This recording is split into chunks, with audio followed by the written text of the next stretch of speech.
Call the meeting to order. Roll call, please. Mayor Rankin, Here. Vice Mayor Smith, Here. Councilmember Salaya, Here. Councilmember Hawkins, Here. Councilmember Montano, Here. Councilmember Walter, Here. Councilmember Woolridge. Here. Mayor, we have a quorum. Thank you. I need a motion, please. Make a motion to adjourn to executive session. Second. We have a motion and a second to adjourn to executive session to receive advice from the attorney, reference Curtis Resources Incorporated. Any other discussion? Hearing none, I'll call for the question. All in favor signify by saying aye. Aye. All opposed, same sign. Motion carries. Need a motion? I'll make a motion, we adjourn from executive session. Second. We have a motion and a second to adjourn from executive session. Any other discussion? Hearing none, I'll call for the question. All in favor signify by saying aye. Aye. All opposed, same sign. Motion carried. Would you all please stand to the invocation performed by Bishop Ryan of the Church of Jesus Christ of Latter-day Saints.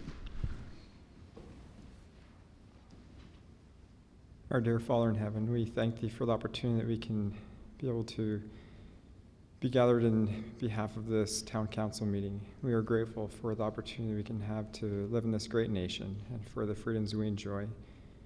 We thank Thee for the military and for all those who are serving and have served, and for the time and dedication that they give to allow us the freedoms that we do have. We are grateful for the town council and for all those who put forth hours of service in behalf of the community, and for all the volunteers. We are truly grateful for the blessing is to be able to live in this great land that we do, and for the wonderful community we have, and pray that those decisions that we made will be for the good of the community, and we say this in the name of Jesus Christ. Amen. Amen. Thank you, Bishop. Join me in the Pledge of Allegiance, please.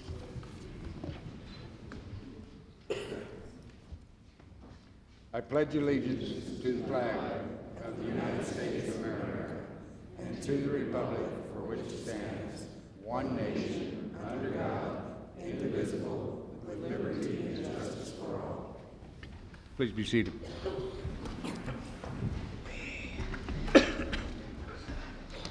This is the first call to the public for comment on issues within the jurisdiction of the town council. Council rules limit public comment to 3 minutes. Individual council members may respond to criticism made by those commenting, may ask staff to review a matter raised, or may ask that a matter be put on a future agenda. However, members of council shall not discuss or take action on any matter during an open call to the public unless the matters are properly noticed for discussion and legal action. This time, where'd she put them? I have Shane Ham.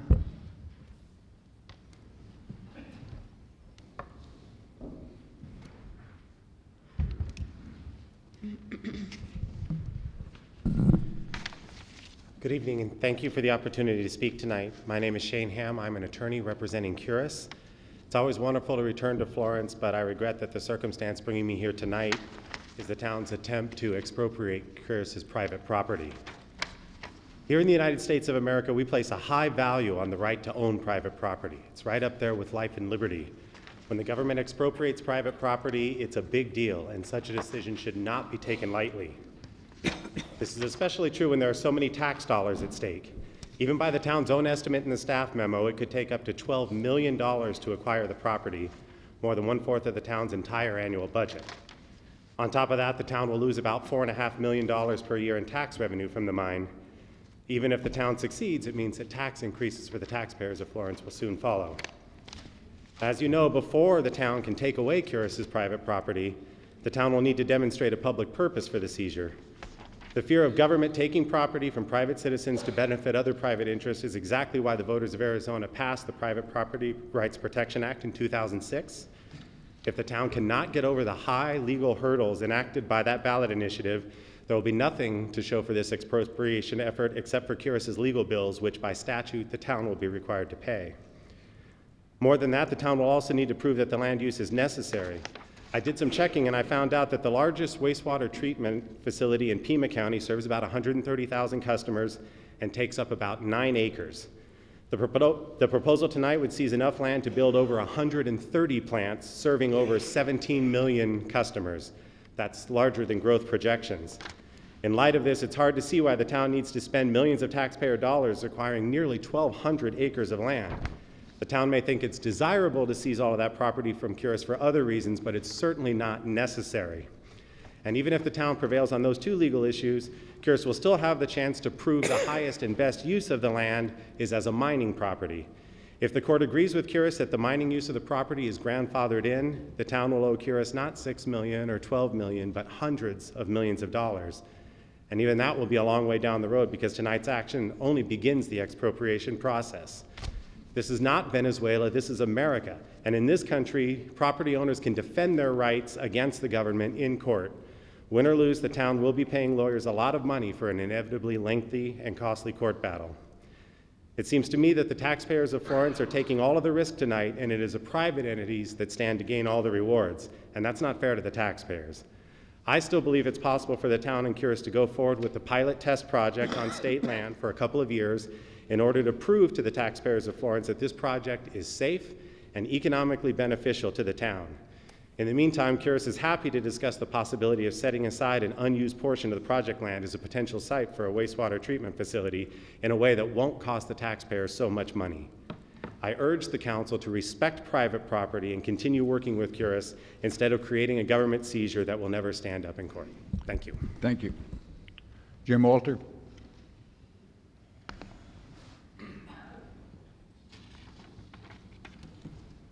Mayor, members of council, I appreciate the opportunity to speak tonight.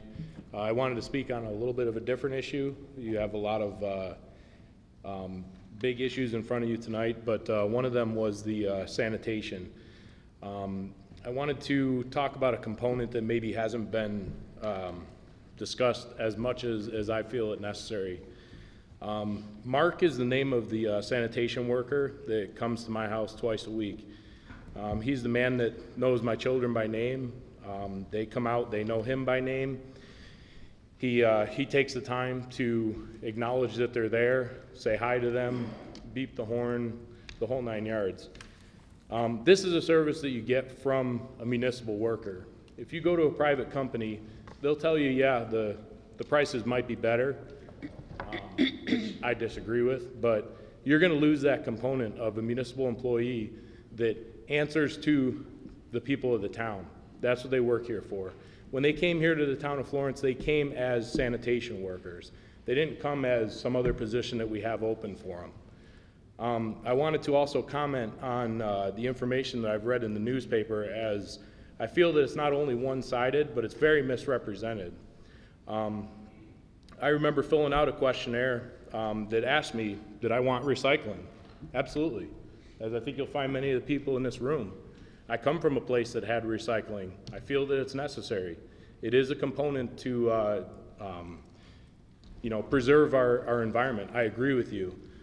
But does that mean, I don't remember checking the box that said, let's stop having the town of Florence provide the service and let's go with a private company. I didn't check that box. I checked the box that said recycling. And I feel that as I've seen over the years, that they've tried to provide services. They have Pinal County trailers that provide recycling. Yes, you can bring your stuff there. There are also other agencies that have dropped bins in the community to use. Yes.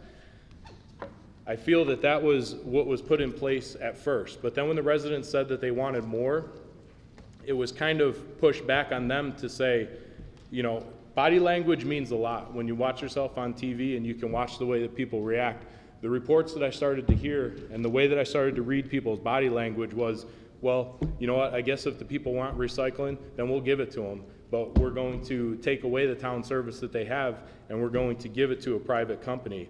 And when you read in the paper that you're going to save 41% of your bill, that's not true. Yeah, what you're saying the private company is going to give us, that's 1 day a week with recycling. How much does it cost the town of Florence to provide 1 day a week with recycling? I haven't heard those numbers. We're comparing apples and oranges. And if you've ever looked at the Sunday paper and found a vehicle that you like, something that you might have wanted to buy, you can look in there, and that price that's in the paper, that's going to draw you in, right? But we all know when you show up to the dealership, you're going to find out you're not saving as much as the paper tells you. And that analogy rings true in this situation. What looks like on the surface of, yes, all of our residents, myself included, we want to save money. Everybody wants to save money. Am I over my 3 minutes? Yeah, All right. You need to stop. Okay. Thanks, Jim. Denise Kohler? There you go.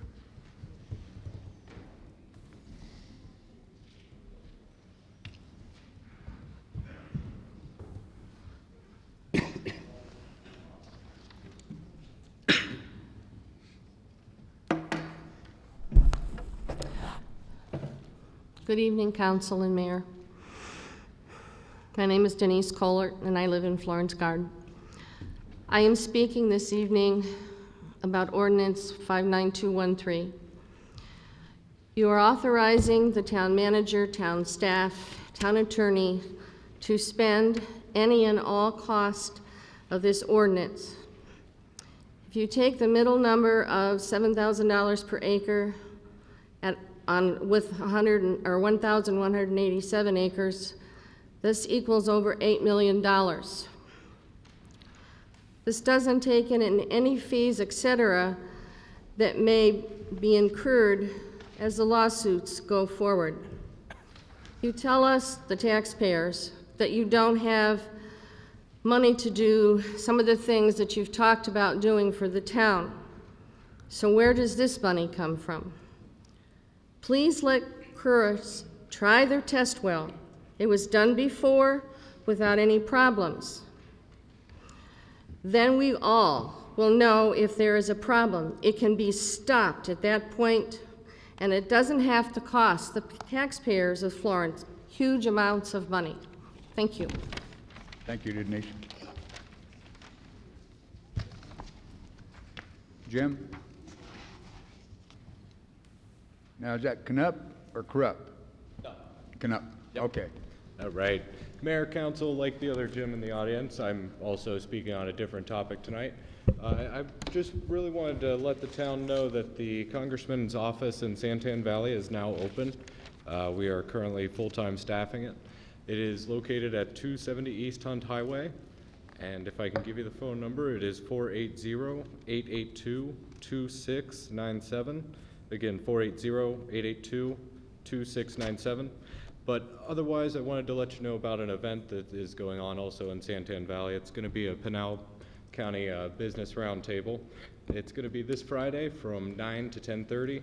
We're going to be covering the topics of Obamacare as well as the taxes, and if we have a fix to sequestration at that point.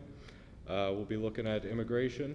And with the healthcare, what we're going to do is, not by a nonpartisan view, look at it of the changes from 2013, 2014, exactly how businesses will be affected.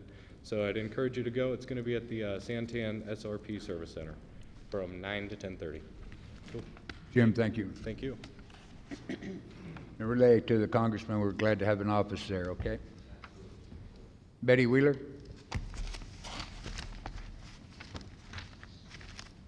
Good evening, Mayor and Council. I just would like to, again, express my strong support for curbside recycling in the town of Florence. I think the compromise that was discussed at the council's work session, where there would be a public-private partnership, is a great solution, a great compromise to managing how we do it. I think it's important that we have curbside collection nationwide. That seems to be the most effective way to get people to recycle who otherwise would not do so. And so I would encourage you to vote in favor of the contract that is presented to you tonight by Jess. Thank you. Thank you, Betty. Ray Pelliter?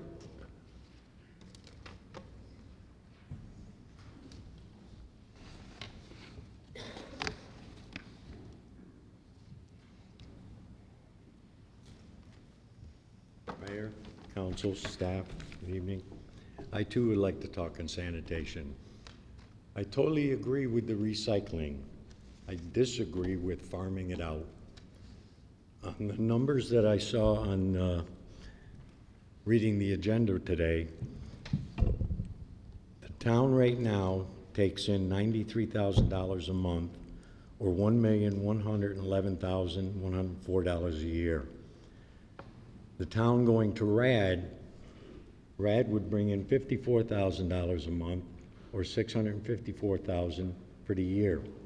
That's a difference of $462,600 and some odd dollars. With RAD, the town gets 5% of the $1,250, or $2,000 a month, $24,000 a year. Operating fees of $25,000 a year, which is $2,000 a month, or $25,000 for the year. And it looks like the burden comes back through administrative fees of $4.50 of the town will get $14,000 a month, or $147,300 a year.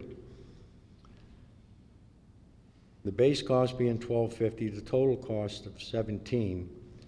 The taxpayer for an administration fee is paying 36% of the base fee. For somebody to go to the bank, I have mine taken out, put in the account. So all the town's got to do in that sense is go pick up the money, and you're going to charge me $4.50 to do that. Over the period of the 5 years, going with the 2, 3, 5%, for a single pickup during the week, you're going to be right around $21. What the town is also doing, the difference between the $1,117,000 and the $654 is $462,000 that the town of Florence has taken off the table during the year. Over the period of the contract, the town is taking off the table $2,500,000 that they could do things with in this town. So I urge you to vote no on the contract and put the recycling back where we originally wanted it, with the town, curbside pickup. Thank you. Thank you, Ray. Any other member of the public have anything they'd like to say? There will be a second call to the public at the end of the meeting. Charles? Mayor, Council, item 8, public hearing and presentations.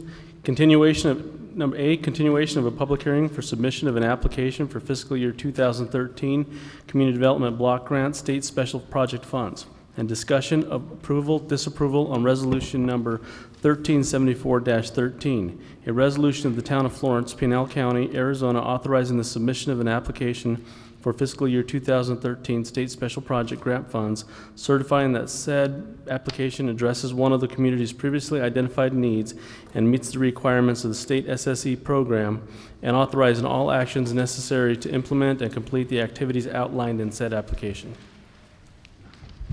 Ernie? Mayor Rankin, council members, this public hearing concerns the Community Development Block Grant State Special Project application for FY 2013 and is a continuation of the February 4th public hearing. The amount to be applied for is $300,000.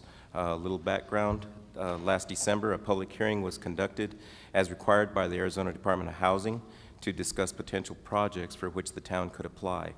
At that hearing, 4 potential projects were discussed, and town staff is proposing the housing rehabilitation project for selection by town council because it represents the best opportunity to be awarded funding.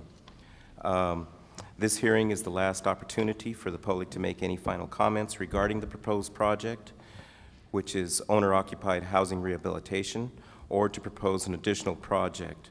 Once the hearing is over, you will be asked to make a decision regarding the project that will be submitted to the state. As we have said throughout our public participation process, the Town Council makes the final decision regarding the application to be submitted. Therefore, Mayor Rankin, I ask that you open the public hearing for any final comments or any additional proposals by or from the public. Okay, at this time I open the public hearing. Maggie Valdez, I believe you had, would you like to come speak? Ms. Valdez?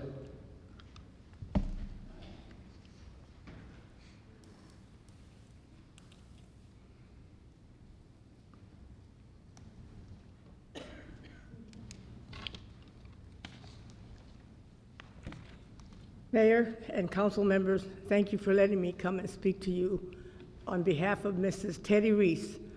She lives at 321 East Ruggles, and she wants a block, I guess, a grant to have fix her house.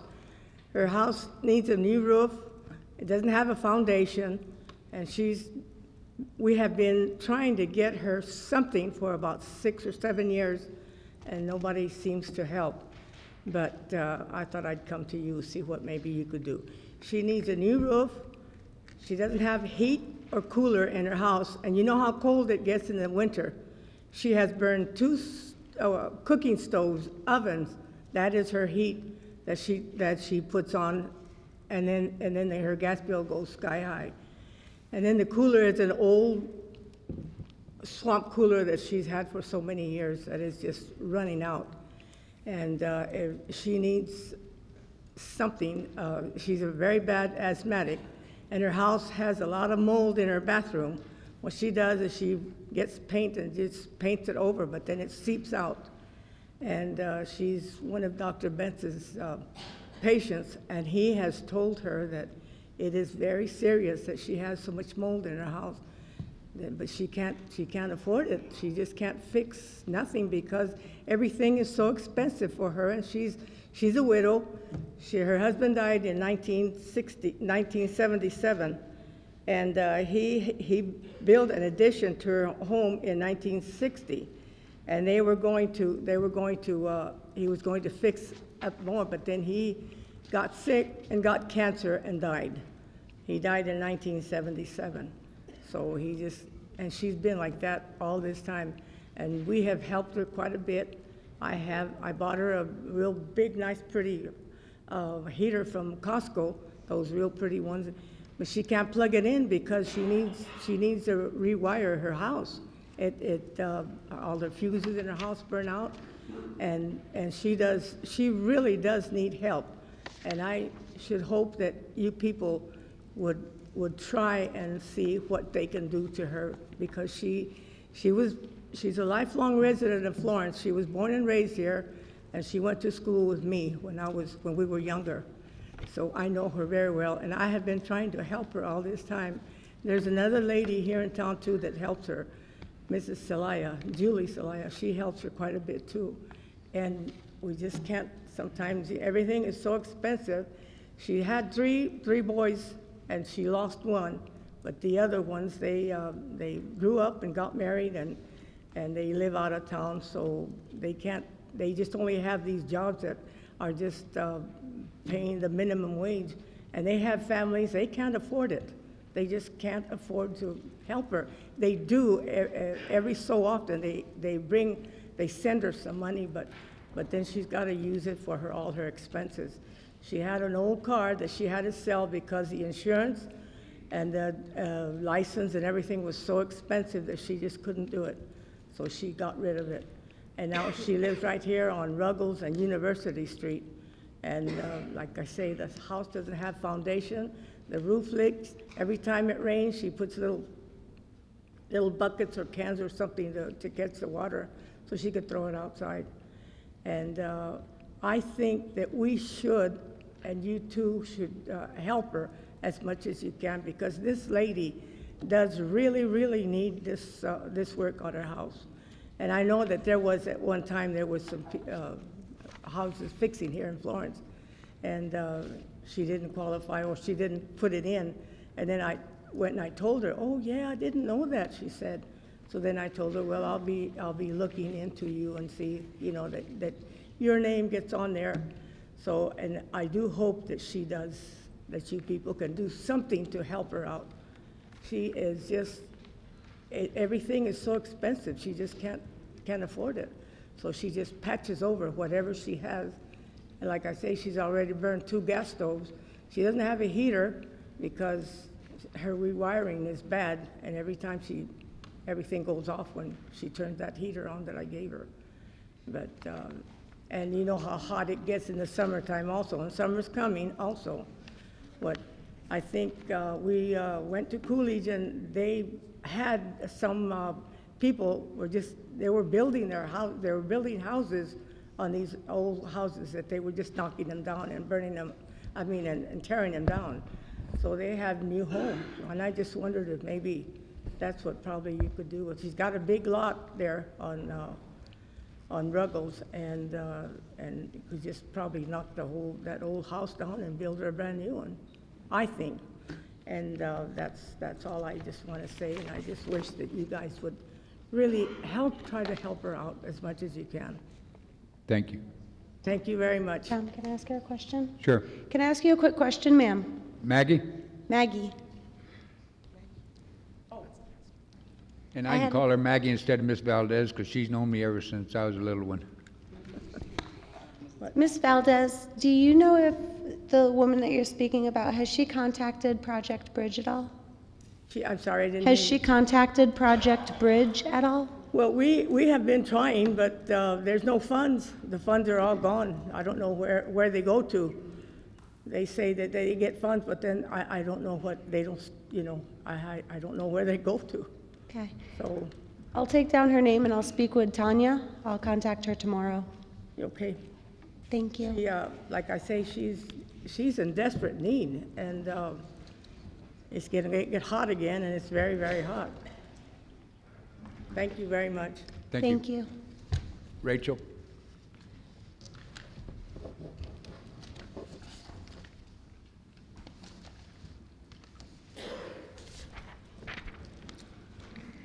Good evening, ladies and gentlemen of the Town Council. I have been given the opportunity to come before you tonight and speak about something that is very important to me. Once I read about the possibility of receiving help to renovate a family house, I knew that I had to look into it. The house on Centennial Park has been in my family for many years and was built in the early 1900s. It is where we all grew up with my mother and father, Manuel and Maggie Rivera. After my mom and dad passed away, my sister Delia Rivera lived there until she also passed away. The house was put into my name, and while I wish I had the money to fix it up, but this is just not reality.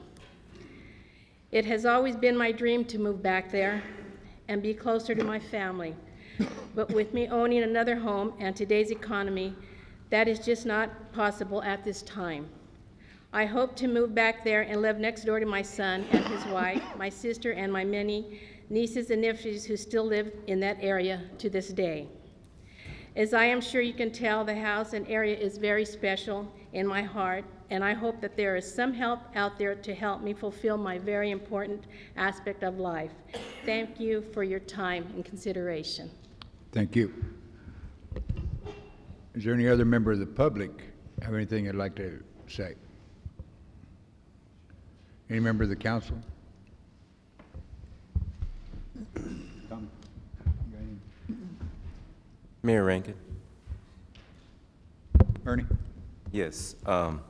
As you proceed, if you're going to take action on this, I just wanted to remind you to please, for ADOH regulations, adopt resolution number 1374-13, specifically to conduct owner-occupied housing rehabilitation within the town of Florence. Any other comment? Hearing none, I'll close the public hearing. You have the recommendations from staff in front of you, along with the other items that were considered. Would anybody like to make a motion? Make a motion to adopt resolution number 1374-13, selecting owner-occupied housing rehabilitation within the town of Florence for application of fiscal year 2013 SSP funding. I second it. We have a motion and a second to adopt resolution 1374-13, selecting owner-occupied housing rehabilitation within the town of Florence for application of fiscal year 2013 SSP funding. Any other discussion? Hearing none, I'll call for the question. All in favor signify by saying aye. Aye. Aye. All opposed, same sign. Motion carries.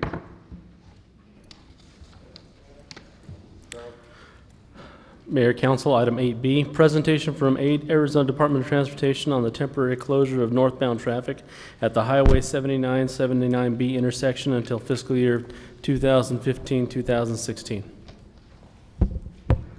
Good evening, Mr. Mayor, members of the council. I'd like to introduce myself. This is the first time I've been before you. My name is Rod Lane.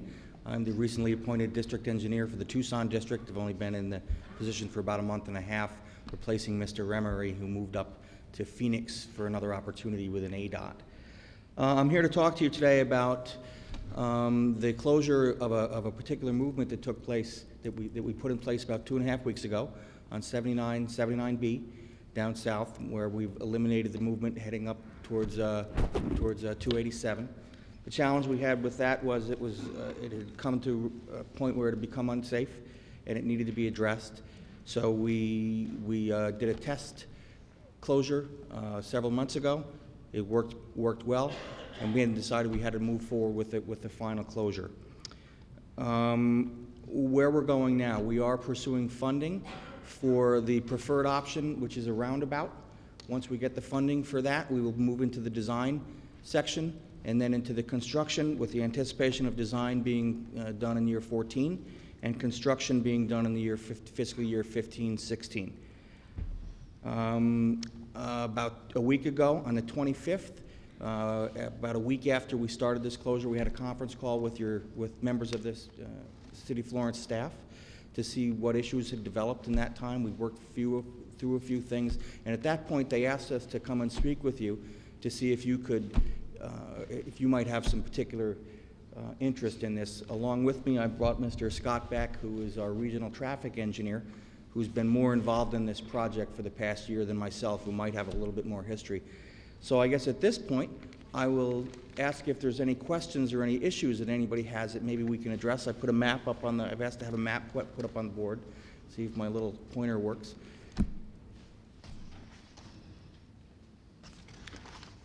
Yep, I have a question. Yep, when folks were here, I don't know, it was probably about a year ago or something, we talked about, trying to remedy this problem and make it safer. And at that time, I think it was brought up that why not make it a four-way stop with rumble strips, which would be a very inexpensive thing to do compared to a roundabout, or even reconfiguring it to a T. If you put those rumble strips far enough ahead, people will know there's something coming up. And then you have it well and have stoplights there, have your stop sign on top of the stoplights. I think it's a lot easier fix than what the state is making it out to be.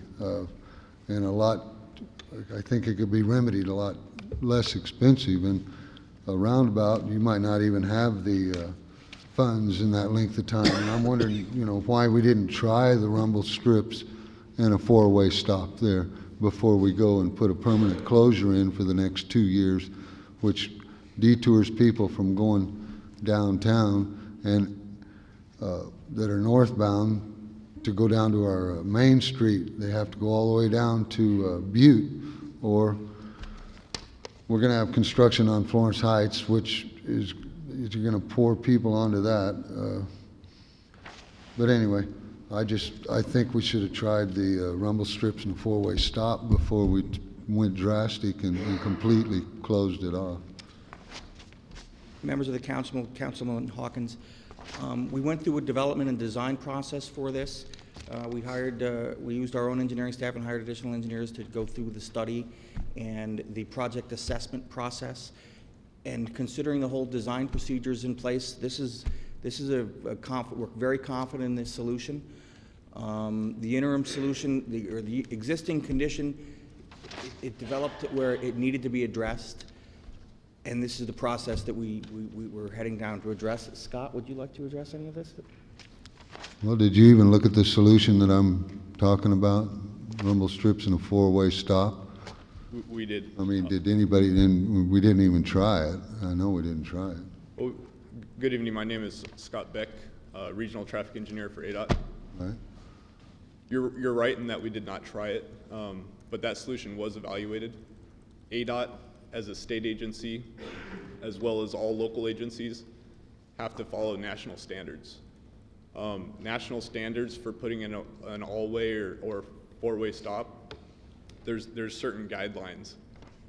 And in this case, there's 4 of them that we would need to meet, and we're only at about 50% of those criteria. What are the criteria? The criteria are basically volume criteria, number of approach vehicles per hour. Right now, in the heaviest hour, we've got about, off the top of my head, about 200 coming southbound on State Route 79. The left turn, northbound left turn movement, which is the conflicting movement. Well, actually, it'd be a two-way stop. It wouldn't be a four-way. Correct. It'd be a two-way stop. Correct. And the northbound left movement, we're at less than 100 an hour. So while it is a two-way stop, because of the geometry out there, we still have to evaluate it based on the criteria for an all-way stop. Doesn't make a difference if it's one-way approaches or two-way approaches. So that was evaluated. As far as rumble strips, we do have tactile RPM rumble strips out there today for the southbound through movement. So those do exist. Well, could we put your speed limit down sooner before you get to the stop sign, have plenty of signage? I mean, I think, you know, you guys are, I think this is being made into a bigger deal than what it needs to be. I mean, it just amazes me. I mean, we can't put enough signage and warnings to get people to stop. I mean, there's four-way stops all over the place, and they don't have rumble strips or anything. I mean, you know, and you know, it's a lot of what we're trying to accomplish has to do also with driver expectation. Signage and those sort of things have been studied, and the compliance isn't as much or as high as you'd like it to be. Dropping the speed limit becomes an enforcement issue. Right now, the 85th percentile speed out there is actually higher than what the posted speed limit is today, and dropping it would not have a significant impact. Just changing the posted speed limit, we've done before and after studies, and the drivers just don't. I mean, they will drive the speed that feels comfortable to them.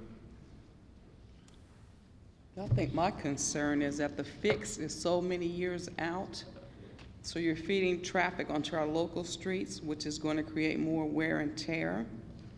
Is ADOT prepared to assist the town in keeping those streets up to par?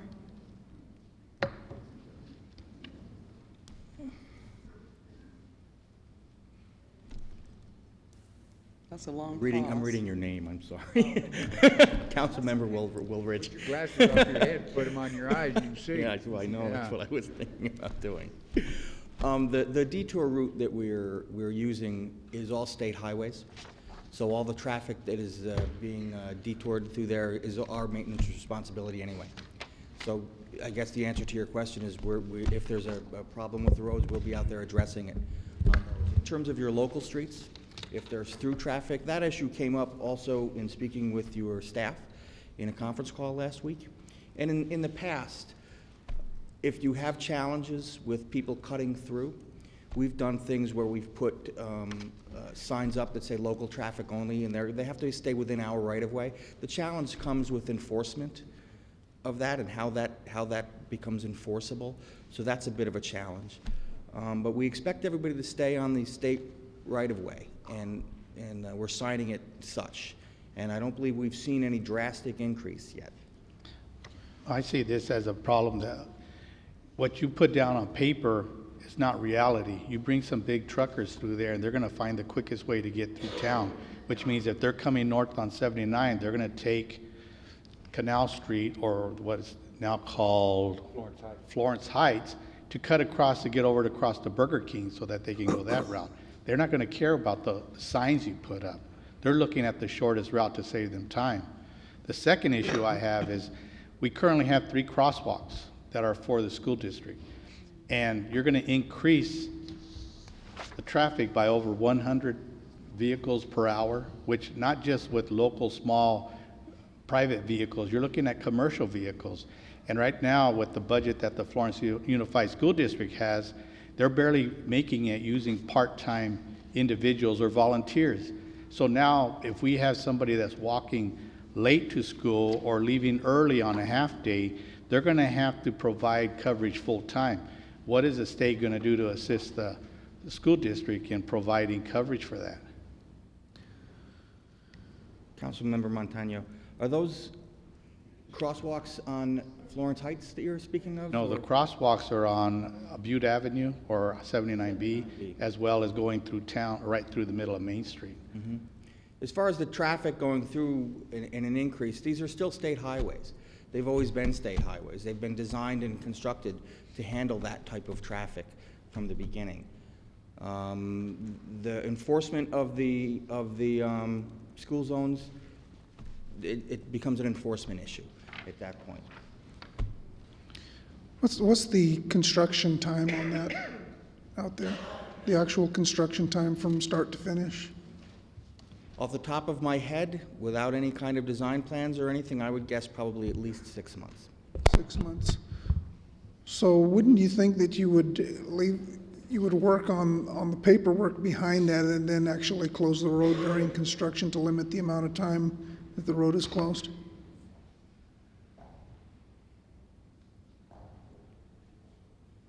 I'm not quite sure I understand what you're...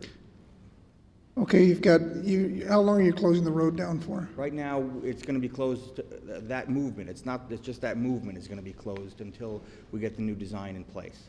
So it'll be to the end of the construction. So anywhere 15, 16 is the fiscal year, about 2 years. So a couple of years. So you would think that you would get everything engineered and planned out before you actually started doing the construction part of it?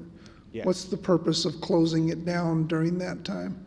If it's 6 months of time of beginning construction to end, why are you closing it for 2 years? For now, it became a safety issue.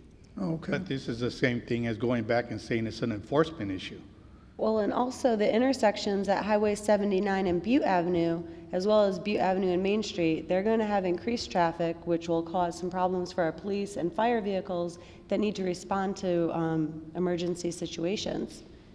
Mm-hmm. So I agree with Councilmember Celaya in terms of while you're planning it, why don't you leave it open? And then when you're actually doing the construction, go ahead and close it down, because we have concerns about our school, our children that are trying to walk to school safely, concerns about our fire and our police responding on time to emergency situations, providing coverage to our citizens of Florence.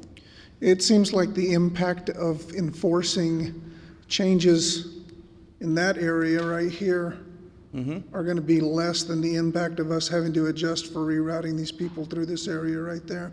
I mean, you're pushing the enforcement on the local law enforcement when the enforcement needs to be back with the Arizona Department of Public Safety. Has you had any discussions with them with increasing their enforcement on that intersection? Not that I know of, but we can certainly entertain those discussions with them if we can to see if they can help out.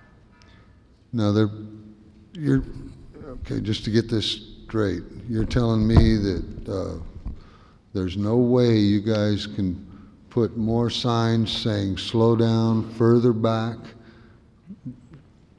before you get to the intersection, and that you can't put more of those little balls or half balls or whatever to rumble to make people more aware of it? I mean, you're saying that is not allowed by law. Is that what you're telling me? We can't even try it? I'm not saying it's not allowed by law, Councilman Watkins. So what I'm saying is that our expectations are that those won't get the results that we're looking for. And this if it stops the accidents, then that's what you're looking for. Why don't we give it a try? Again, our engineering analysis and everything indicates it's not going to get the results that we're looking for. You're looking to stop collisions at the intersection, is my understanding. Okay, why not try this? Maybe the town, maybe we can help defray the cost of the signs or the little rumble deals. I mean, you know, I think it's worth a try for the very small amount of money before we shut it down for 3 more years and then hopefully have funding in 2016. You know, I think it's something that we should have tried, and I know you guys like to engineer things to death. And this, you know, to me, I think it could be a simple fix, or at least let's give it a shot. I mean, if there's always a concern of traffic, I mean, that's the point where it comes into the line with the Arizona Department of Public Safety. And now you're telling me you guys even haven't even spoke with Director Halliday in regards to enforcement, but you're going to push the enforcement on the local police department because we have the current highway now going right directly through town. But it should have been handled before going back with the Arizona Department of Public Safety. Councilmember Montejo, I believe what I said is we didn't talk about to DPS about that specific issue. We did have meetings with all the emergency services people. We did sit down with the fire departments and the police departments and DPS and discuss this detour with them in advance. And they all knew about it, and they all had an opportunity to voice their concerns and such. And we'll work through this process as we go along, and if issues rise up, we'll work with them again. At that meeting, it went smoothly. There was no concerns brought up at that point. When we spoke with your town staff last week, we talked about it again, and it seems to be running smoothly. I realize this is a bit of a challenge, and we'll head down this road. It rose up to be such a safety issue that we had to address it. We'll keep navigating down. We'll keep communicating with your community. If there's anything more that we can do to tweak this and make it better and work through problems that will help ease your burdens that you're hearing about, plus also maintain our safety concerns that we have, we'll continue to head down that road and work through it as much as we can.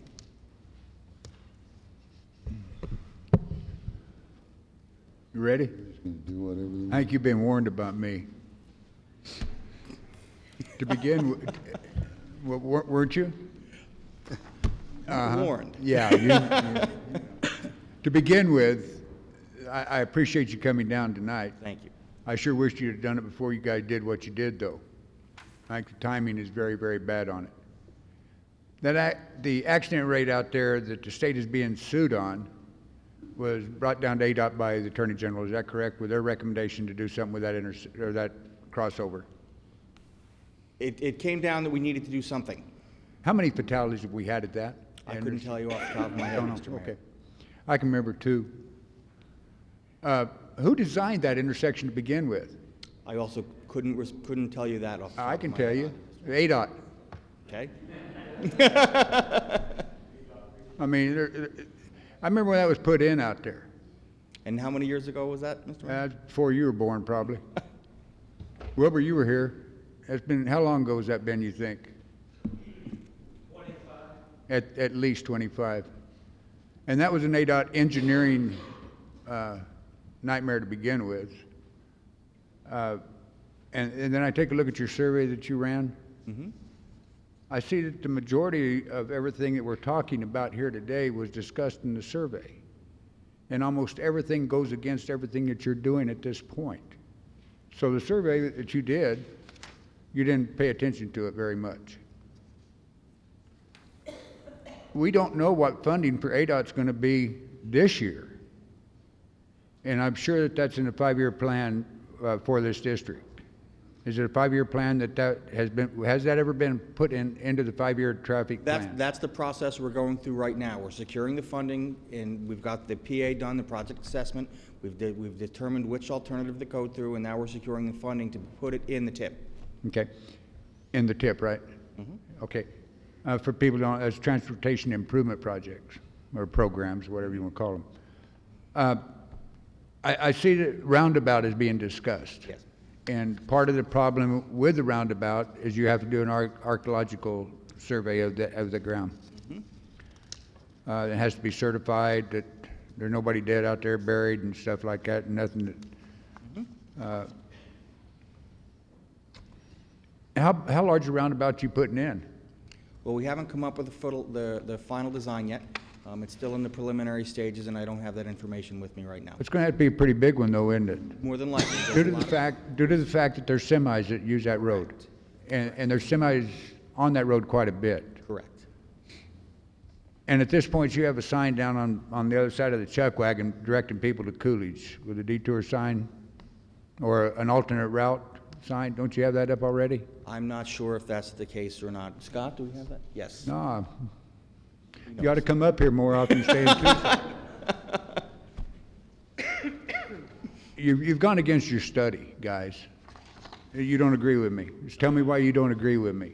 The survey you mentioned asked the public what their opinion was on the long-term improvements.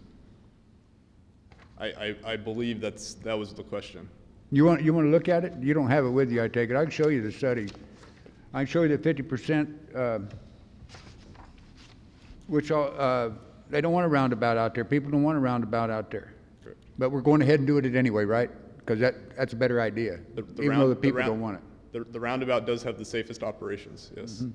Mm-hmm. And if you were to close, you know how we could really settle this real fast for you guys? It'd be take over the state highways in our town, wouldn't it? And you would just love that, because then you wouldn't have to take care of the streets, wouldn't you?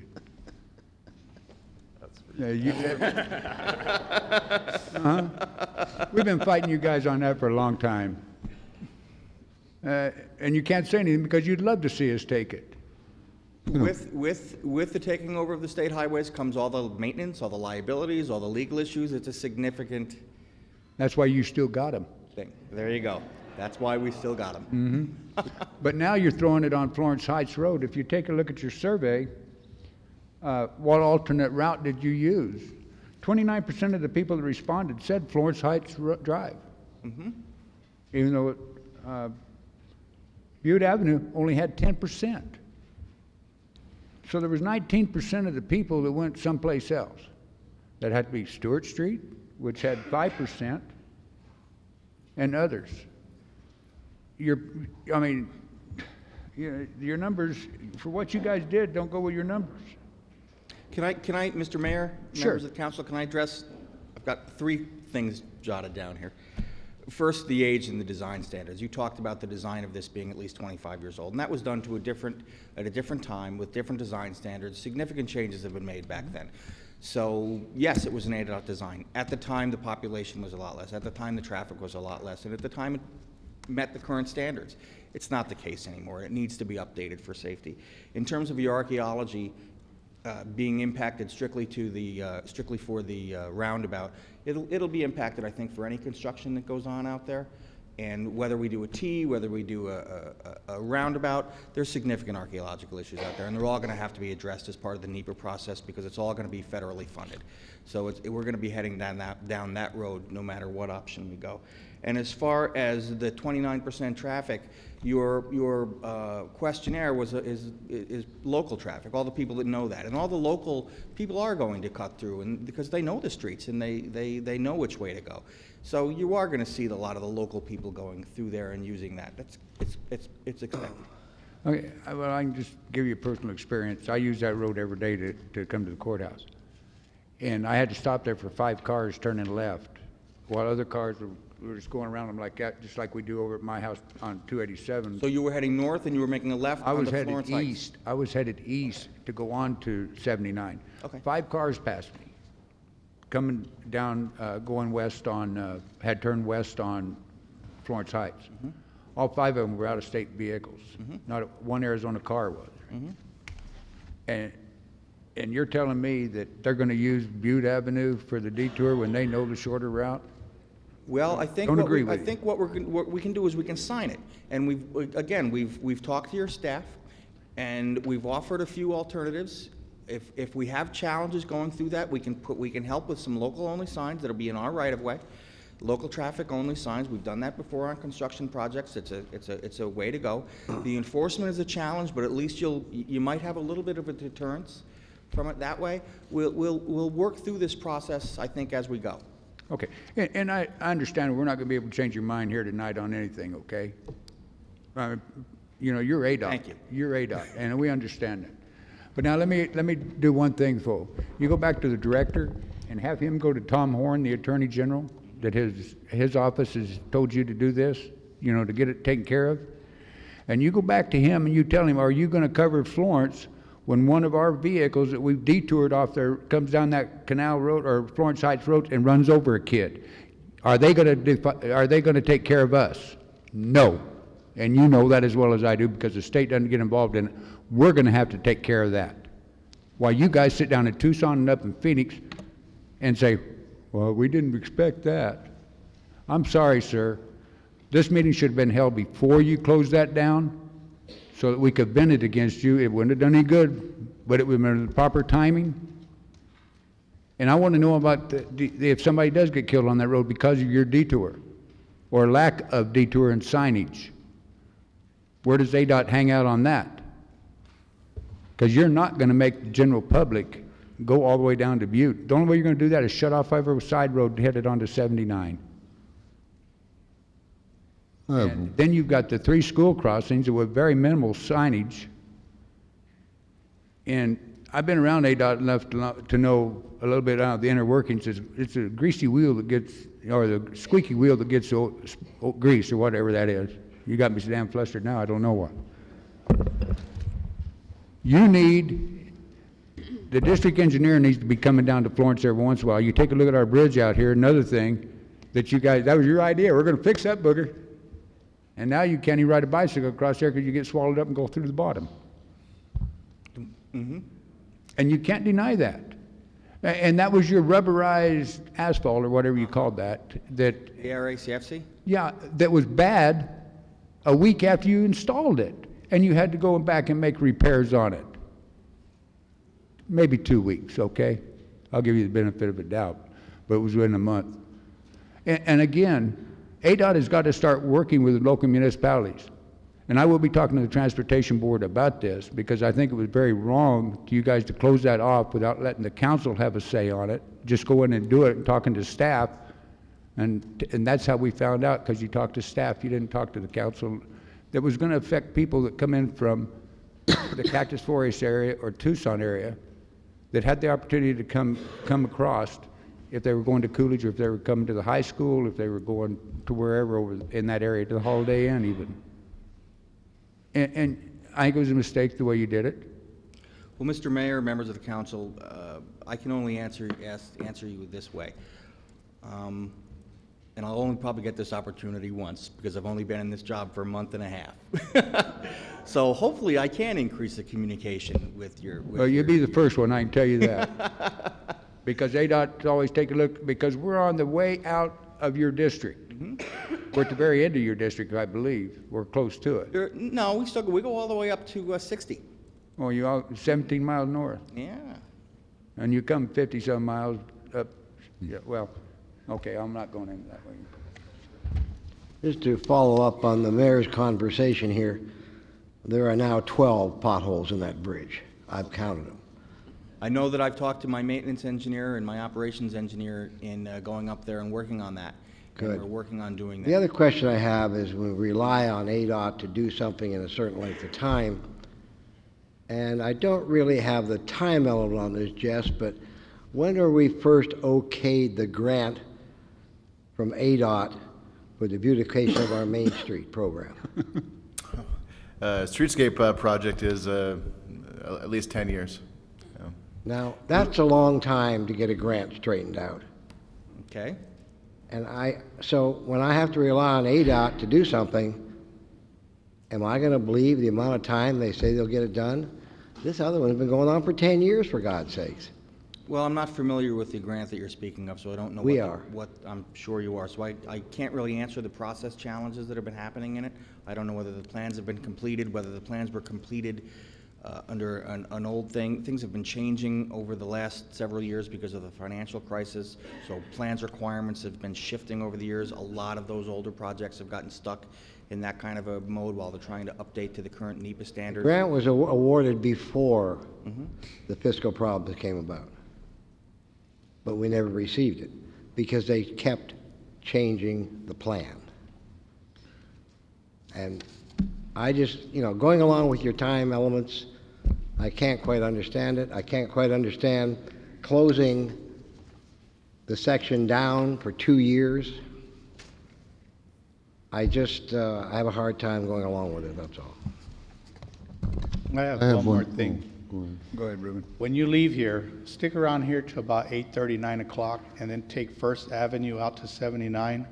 When you get over there, sit there and see if you could cross the street right there by 79 and Diversion Dam and First Street, and see if there aren't any issues with the light pole, no traffic light, and the amount of traffic that comes around there. Because there are more accidents on Diversion Dam Road and Highway 79 than there is out there where you closed it. Thank you. We will. I'm just wondering too, being you're gonna have this till 2016 to think about it, how about looking at a overpass? It's just a single lane. I would think that would be a lot smaller footprint for you to have to do your archaeological digs and all that.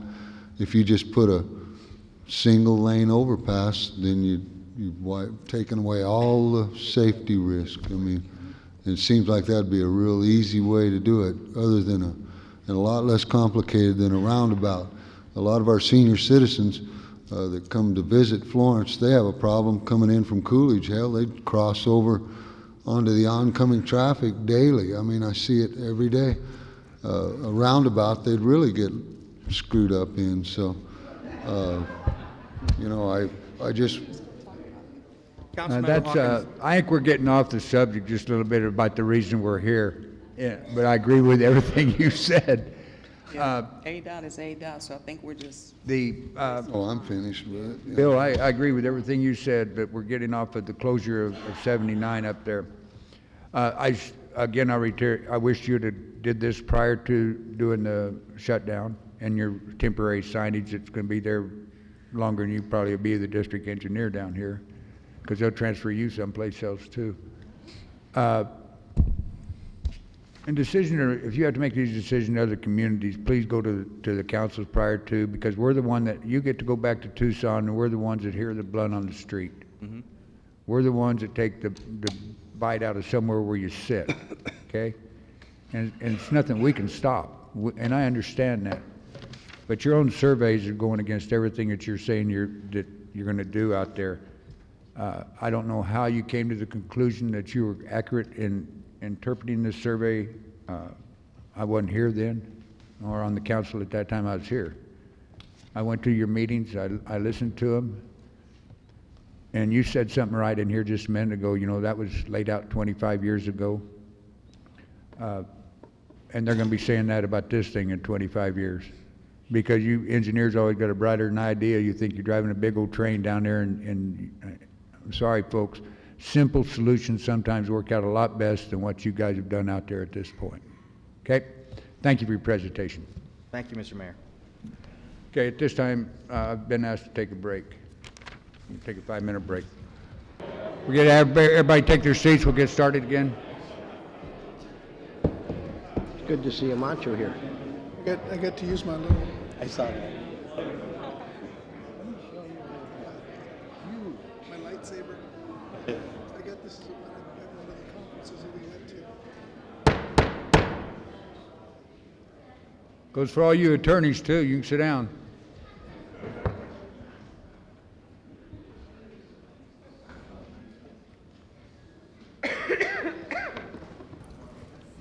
Charles? Mayor, Council, item 9, consent. All items indicated by an asterisk will be handled by a single vote as part of the consent agenda unless a council member or a member of the public objects at the time the agenda item is called. Item 9A, Resolution 1386-13, approval of resolution of the Town of Florence, Pinal County, Arizona pertaining to the Florence Police Department submission of a project for consideration in Arizona's fiscal year 2014 highway safety plan for the police department. 9B, approval of the resignation of Arnie Resch from the Industrial Development Authority. Item 9C, appointment of Ty Schraffenagel to the Florence Industrial Development Authority with a term to expire December 31st, 2013. 9D, approval of the January 22nd, February 4th, February 11th, February 19th, 2013 Town Council minutes. 9E, receive and file the September 6th, October 4th, and November 15th, 2012 Planning and Zoning Commission minutes. Does any member of the council or the public have anything they'd like to take off the consent agenda to discuss? Seeing no movement, call for the question. I make a motion to approve the consent agenda as written. Second. We have a motion and a second to approve the consent agenda. Any other discussion? Hearing none, I'll call for the question. All in favor signify by saying aye. Aye. All opposed, same sign. Motion carries. Charles? Item 10, unfinished business. A, discussion, approval, disapproval of entering into a solid waste services agreement between the town of Florence and Right-of-Way Disposal. Mayor, council members, on February 12th, Town Council had a work session to discuss potential options of moving into a public-private partnership with Right-of-Way Disposal, who was the vendor that was selected as part of the RFP process that was completed at the end of last year. Staff has brought this forward, this item back to council per direction for consideration. Any member of the council? We're going to need a motion before we have any discussion on it. Who wants to make a motion? I'll make a motion that we accept the solid waste and recycling services agreement with Right-of-Way Disposal. Second. We have a motion and a second to approve RDA. See if I got it right here.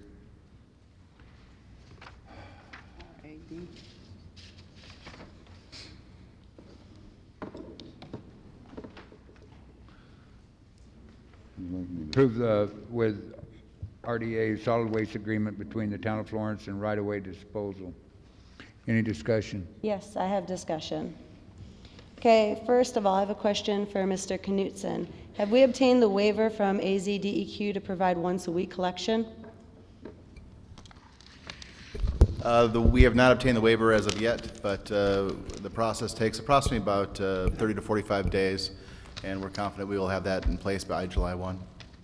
Okay, I also want to read a message that was sent from Brian Freihofer. I recently read the proposed changes in a local newspaper. I have concerns with the town staff's recommended option 5. Most importantly, that it may pose health issues to the residents of Florence. According to the draft solid waste services agreement attached to the town's December 3rd, 2012 agenda packet, solid waste pickup frequently will change to once per week in addition to providing recycling services. This is contrary to state law requiring collection of garbage, not recyclables, a minimum frequency of twice per week. Please refer to the Arizona Administrative Code, section R18-13-308, frequency of the collection. Although the variance that I just referenced can be granted, residents are still not in favor of it. Ms. Woolrich, you had mentioned that a lot of the Anthem community was for it. I pulled 44 posts from the Anthem portal where only one person was in favor of it. Additionally, today, we received another email stating, personally, I believe that if you have water hookup, you should be paying for garbage service whether you live there or not, as it is a fixed cost by the town that all homeowners are expected to subsidize. In fact, it would lower the cost for all residents if you enacted this code. Currently, the town code has in place that states if residents have water service, they must also have garbage service. I was astonished to learn that not all residents subscribe to the service as a result of illegal dumping and higher costs for the rest of the residents is occurring. Now, we've only recently started looking into mandating that people who live there are, in fact, signing up for our garbage service. And Mr. Pelletier had spoke earlier. We're looking at losing, as a town, $462,672 for our town if we vote to privatize. And another concerning factor that I have is if we do approve option 5 with the administrative fee and the transfer fee, you're looking at 36% of what RAD is charging that's going to be passed on to the taxpayers of the town.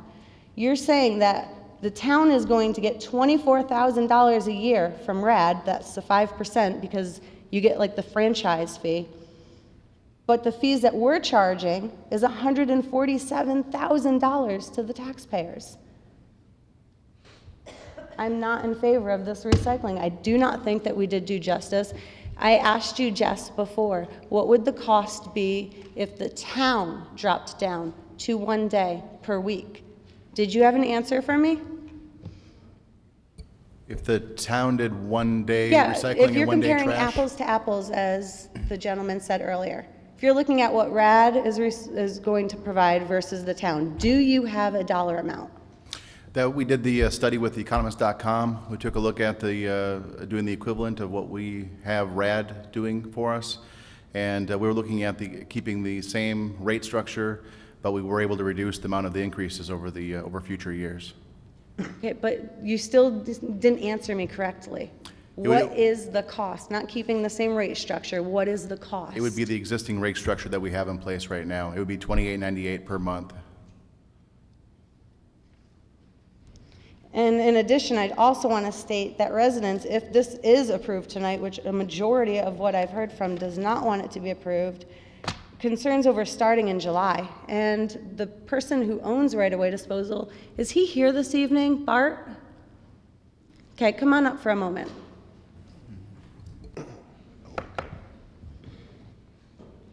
While we're waiting for him, I love the way people quote numbers. You said you have 44 against. How many residents live in the Anthem area? How many use the portal? How many residents live in the Anthem area? You want people to answer your questions directly? How many residents Jess, live in how many Anthem? people live in the Anthem area? So when you want to quote numbers and statistics, have all the information. 44 people. Councilmember, I don't believe, Mark's here, but I think it's a little over 3,000. Approximately 3,000. Well, if you look at the amount of users that actually use the portal, Thank you. it's much different than everybody I've talked to in Anthem. Thank you very much.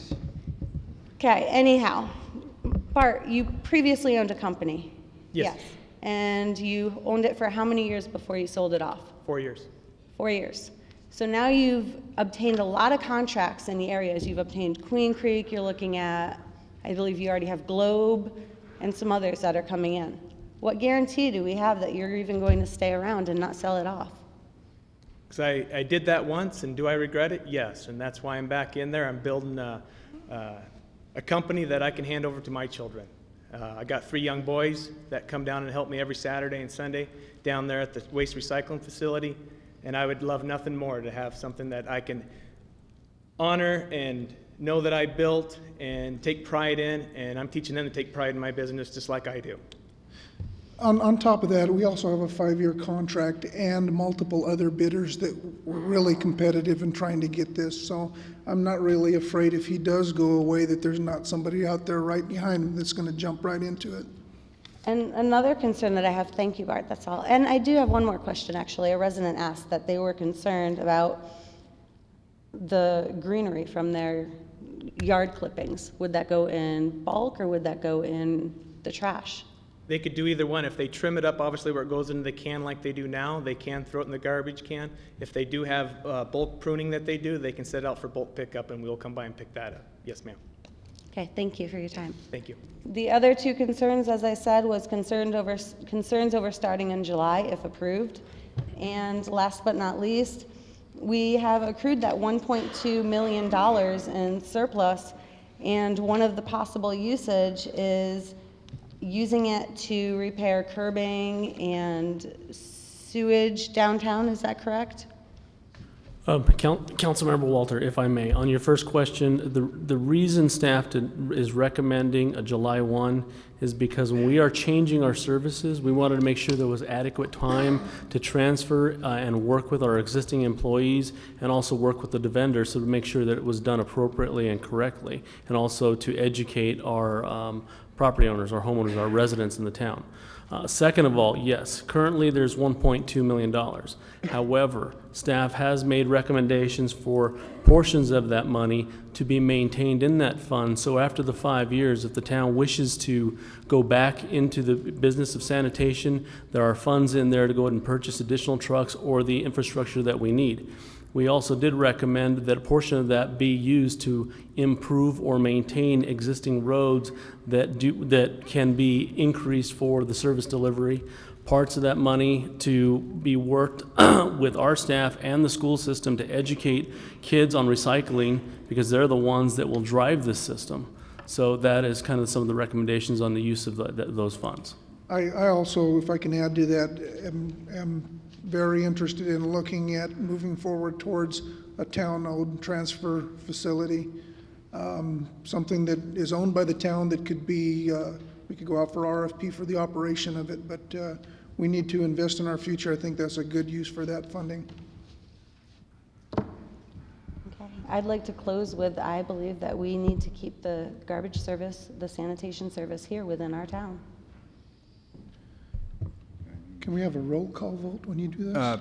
Just a couple of questions, Jess. I believe all this started over the question of recycling. Is that correct? Yeah, it was council directed staff to take a look at this for two basic reasons. One is the need for, or the desire for the residents to receive curbside recycling services, and then also the cost comparison of what our residents are paying compared to what other communities are charging. That's the two main reasons that started this. Mayor Rankin, can I also add one more thing? Go ahead. There was a community meeting that was also set out, and there was a community meeting sent out by the mayor's office that is taking place tomorrow night at Anthem Parkside and Anthem Sun City, starting at 6 o'clock over at the Sun City Rec Center. There was multiple residents that have stated already to a few of us, they believed that they were going to have an option to talk about the items that we're taking action on tonight. So I don't believe that's fairly representing the people.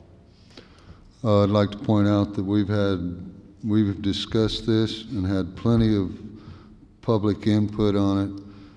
We've had numerous meetings on this. Anybody that was concerned about it has had more than ample opportunity to voice their opinion, and I call for the question. Mayor Rankin I interrupted him. Please let him finish. I call for Please the question. let him finish. I have a couple of other things I'd like to bring out. Well, Once you call for the He question. didn't. Now- Please let him finish. That's a good way to cut off public comment or comment from the council that may have input into the. Well, once again, I'd like to Okay, the point out question we've been called discussed for. this. The question been called for.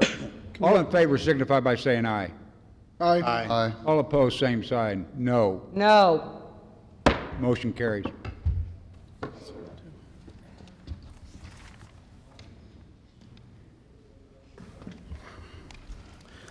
Item 11, new business.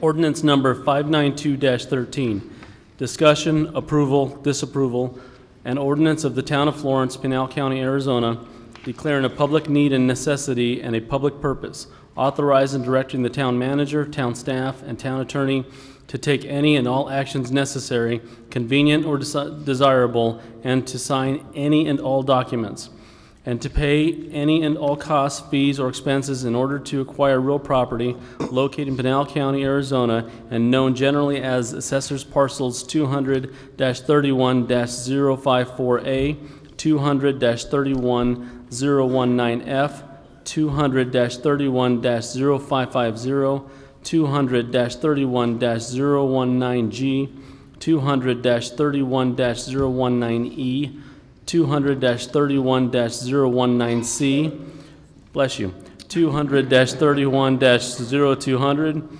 200-38-001A, 200-38-0020, and 200-38-001B, consisting of approximately 1,187 acres of land located in sections 26, 27, 28, 33, 34, and 35 of Township 4 South, Range 9 east of the Gila and Salt River Base and Meridian through purchase, exchange, donation, or eminent domain, identifying the real property as a fee acquisition to eliminate a claimed legal non-conforming use for a wastewater treatment facility and other town facilities and buildings together with related facilities and uses, and to secure water and water rights for the use and benefit of the town and the public and declare an emergency.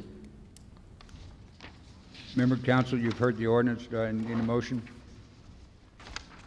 Make a motion to approve ordinance number 592-13 as read. I second it.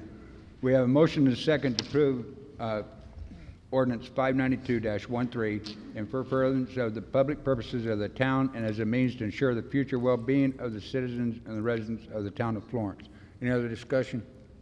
Hearing none, I'll call for the question. All in favor signify by saying aye. No, Aye. excuse me. On a roll call vote. Councilmember Salaya, Aye. Councilmember Montano, Aye. Councilmember Walter, Aye. Councilmember Hawkins, Aye. Councilmember Woolridge, Aye. Mayor Rankin, Aye. Vice Mayor Smith. Aye. Motion carries. Motion carries unanimously.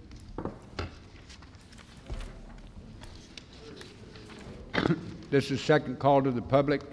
Falling under the same rules, you have 3 minutes. If anybody from the public would like to say anything at this time, please come forward.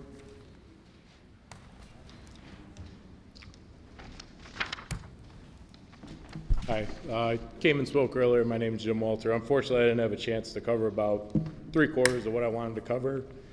But witnessing what I just saw, I do want to say that there is some council members that it didn't matter what we were going to say up here or things that were discussed or the numbers, because it was already commented to the paper that you personally would like to save money on your garbage bill. And I don't think it's about saving money. I think it's about doing it the right way, taking care of our people, and making sure that we have all of the information. I find it very hard to believe that we're going to cut our service by 50% by going down to 1 day a week for the town of Florence, yet it's going to cost the same amount of money. I find that very hard to believe, and I believe what was printed in the paper and some of the representation that's been going on has been false, and you know what, unfortunately, there's nothing we can do about it now because the vote was pushed through. But thank you for your time. Thank you. Any other? Denise?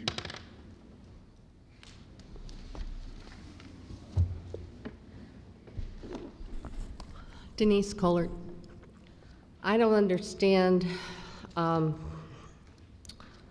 the animosity. If you start recycling, rinsing cans out, jars, whatever, don't throw them in your trash. You have a lot less trash. So 1 day a week is going to be more than enough. I also believe in the contract it said that if you really needed an extra can for a fee, you can have 2 cans for rubbish pickup. I think the curbside recycling is an excellent idea. When you talked about the town doing it, it was buying the cans, and that was a big expense. So do this for 5 years, see how it goes, and then after that, if the town can see its way to buy the special recycling, and like Tommy said, have our own transfer station, that's where they're making their money. That's why they can charge less, because they get paid for the recyclables. And we don't have that now. We don't have that facility. So I think it's a good idea. In the future, look at us doing that. But I think this is a great idea. Thank you. Thank you. Any other? Hearing none, call the council. Tommy? Just a comment on Mr. Walter's comments, and I don't know where he's getting his information from, but we have been through this for a long period of time. We've raked through a lot of information, and obviously wherever you're getting information from is not correct.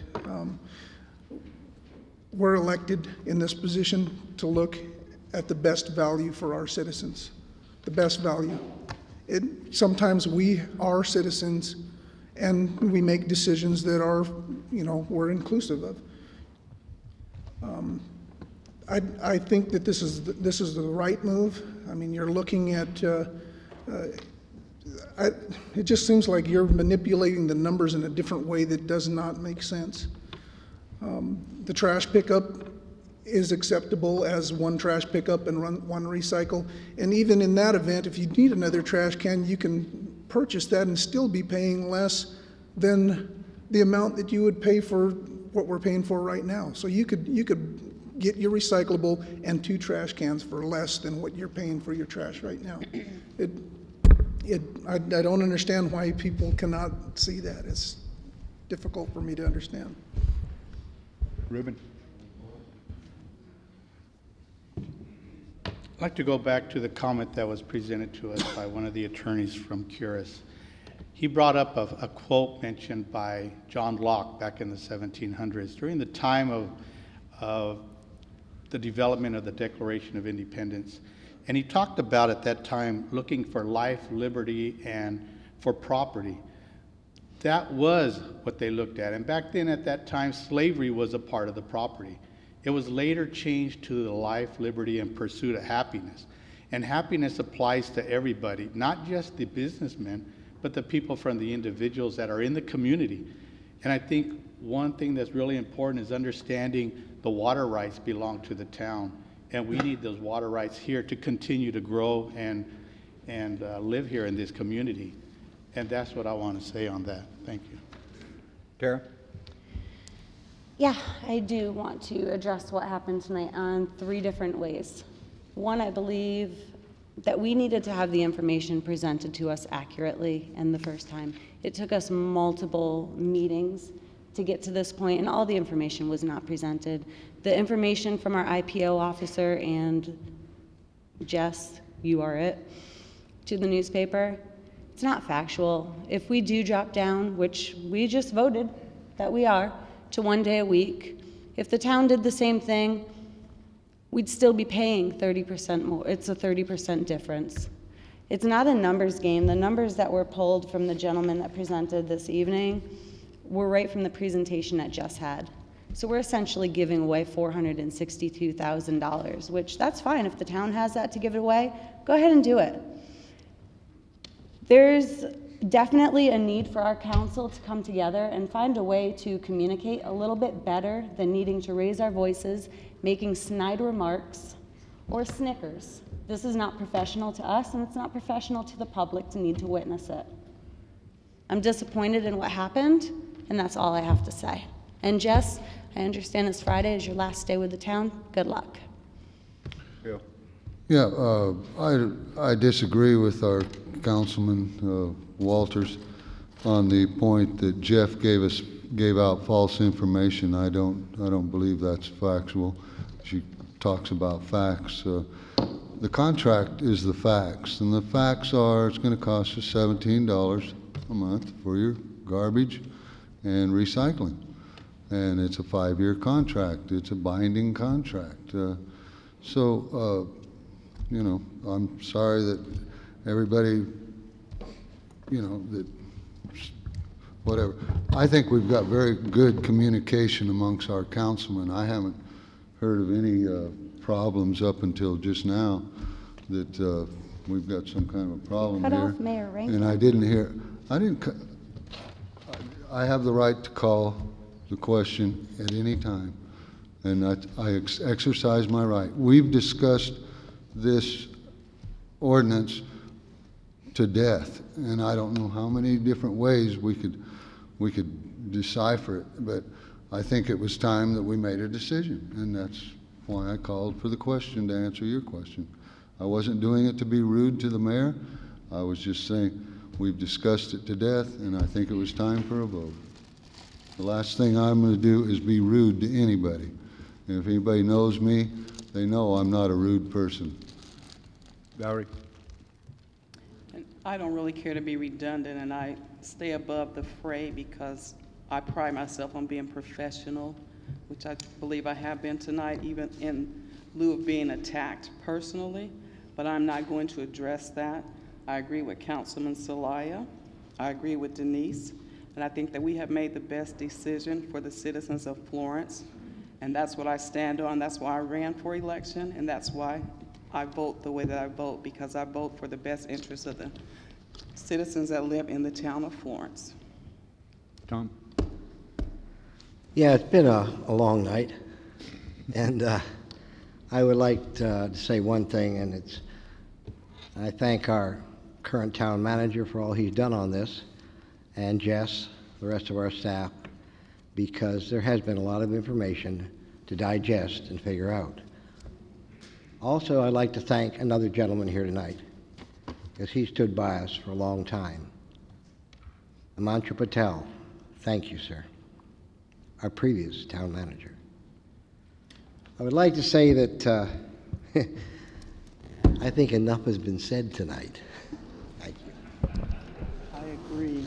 Well, to where I got cut off that I couldn't go ahead and continue, at the last meeting I said I was going to go out and talk to people on the streets. And that's what I was going to bring up. I did not talk to one person here in Florence and the old town proper that wanted us to get rid of the trash service. And that's what I was just going to bring out, that I was cut off. The other thing is, I believe that that money, that's an enterprise fund, if I'm not mistaken in it. An enterprise fund cannot go out.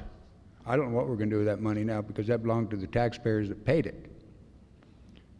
It's not something I go out and build a swimming pool with or build a library with or anything like that. I'm sorry. Where all of you think that we can just use that money any way which we can, we have to find out what the legal ramifications of that money is. The other thing that you need to consider on this issue was, it started out as a recycling issue, which I believe in. And I recycle cans, newspapers, and things like that. And I believe everybody should. I don't have any problem with it. I don't know how it got from a recycling issue to dump the garbage service that we provide to citizens of Florence.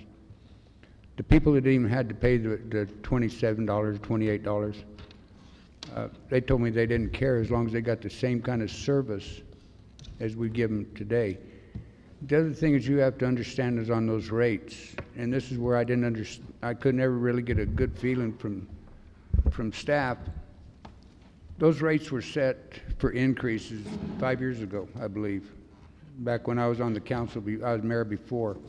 We did that study before I went off. That study was presented under anticipated growth. It wasn't anticipated off of actual residents or actual homes built. It was study done on growth. The growth didn't come. Still hadn't come back. But the town didn't stop charging. They kept increasing it 5% every year, or whatever it was, every year. And that growth money was put in to buy new vehicles. Well, we haven't bought any new vehicles. We got that $1 million or so sitting there. So we're going to have fun trying to figure out how we can legally spend that enterprise fund money when we don't have the services anymore. Jess, I'd like to say thank you for your services you provided to the town. I hate to see you go. I told you that the other day. I wish you could have reconsidered and stayed with us. I understand when management changes, people sometimes have their own different ideas. I hate to see anybody leave a job that doesn't have a job. I guess I'm the old school where you don't quit one job unless you got something else to go to. That's what I wanted to explain on what I said at the last meeting that I was going to go out and do, and I did go do it. And I just wish that, I'm sorry, and we say that they had every opportunity to come here, but I've seen other situations here in the town when we go into the areas and we have public meetings where people can voice their opinion and the council can hear it. We've done it on other occasions, and I believe under this situation, if anything comes up under my mayoralship, that if we have some big issue that's going to come up where we need the public input, I'll call for those special meetings. With that, I need a motion. Motion to adjourn. Second. We have a motion and a second to adjourn. All in favor signify by saying aye. Aye. All opposed, same sign. Motion carries. We're adjourned.